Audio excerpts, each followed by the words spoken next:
Satyabama Institute of Science and Technology, Chennai and Sriperumbudur.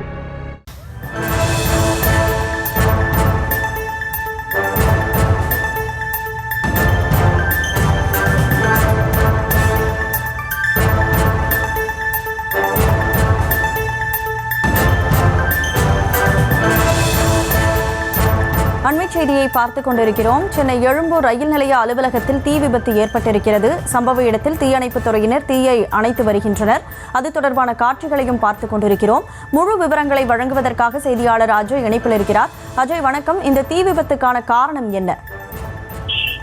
Kanimozhi, Egmore ரயில் நிலையத்தில் இருக்கக்கூடிய அலுவலகத்துல தற்பொழுது தீ விபத்து என்பது ஏற்பட்டிருக்கு. எழும்பூர் ரயில் நிலையத்தில் அமைக்கப்பட்டிருக்கக்கூடிய சிசிடிவி கண்ட்ரோல் ரூமுக்கு மேல்புறம், அதாவது இரண்டாவது மாடியில தற்பொழுது இந்த தீ விபத்து என்பது ஏற்பட்டிருக்கு. இந்த தீ விபத்து பெரிய தீ விபத்து இல்லை என்றாலும் கூட அந்த தீ விபத்து ஏசி கசிவு ஏற்பட்டதனால் ஏற்பட்டுள்ளதாக இங்க இருக்கக்கூடிய அதிகாரிகளும் தகவல் தெரிவிக்கிறார்கள். இந்த தீ விபத்தினால பெரிய உயிரிழப்புக்கு எதுவும் இல்லை என்றாலும் கூட தொடர்ந்து தீயணைப்புத் துறையினர் இந்த தீயை அணைக்கும் முயற்சியில ஈடுபட்டு வராங்க. இந்த தீயின் சுமார் 15-20 நிமிடம் இருந்ததாக கூறப்படுகிறது. அருகில் இருந்தவர்கள் தீயணைப்புத்துறைக்கு தகவல் கொடுத்ததன் பேரில் தீயணைப்பு துறையினர் சம்பவ இடத்திற்கு வந்து தற்பொழுது தீயை அணைக்கும் முயற்சியில் தொடர்ந்து ஈடுபட்டு வராங்க.